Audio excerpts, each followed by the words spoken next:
Где тусуются будущие великие ученые? Так или иначе, многие ребята хотят связать свою жизнь с наукой. И в этом году одна из самых масштабных конференций дает такую возможность.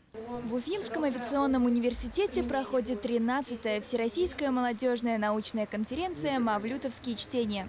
Названа в честь Рифата Мавлютова, российского ученого, у которого более 100 научных публикаций.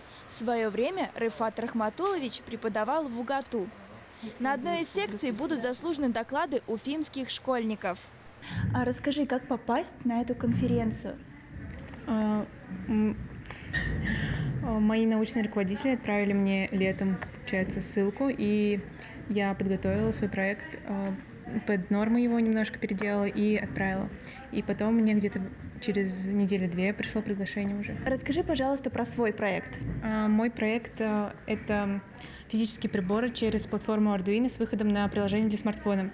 То есть я собрала физический прибор универсальный и написала для него программу и также приложение для смартфона.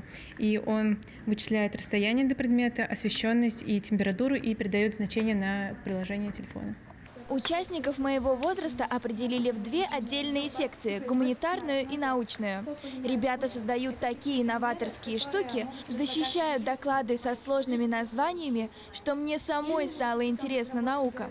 Если вы хотите поступать в авиационный университет, это классная возможность показать себя, так как вуз за участие в мавлютовских чтениях добавляет баллы к поступлению и присматривается к будущим абитуриентам. Расскажи, с каким докладом ты пришел на эту конференцию? Я пришел с докладом некоторые метаматериалы с интересными оптическими свойствами. То есть метаматериалы – это материалы, которые выходят за пределы естественных материалов, которые находятся в естественной среде. То есть метаматериалы сами по себе – это, так сказать, структурированные материалы, то есть которым придают интересные формы, разные геометрические, там, треугольники, квадраты, всякие завитушки, при помощи которых они изменяют электронно-магнитное направление света. Как ты заинтересовался этой темой? Уже на протяжении нескольких лет я подготавливаю темы про материалы, то есть композиционные материалы, наноматериалы, крылатые сплавы.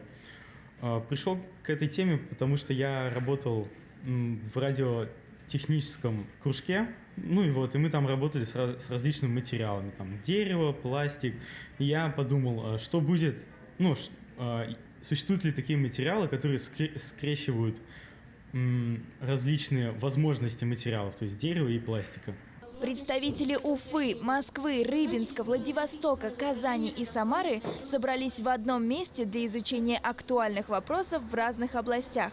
Основные участники мероприятия – студенты. Но в этом году в конференции приняли участие школьники. Если ты открыл новый химический элемент или узнал, как спасти экологию, тебе сюда.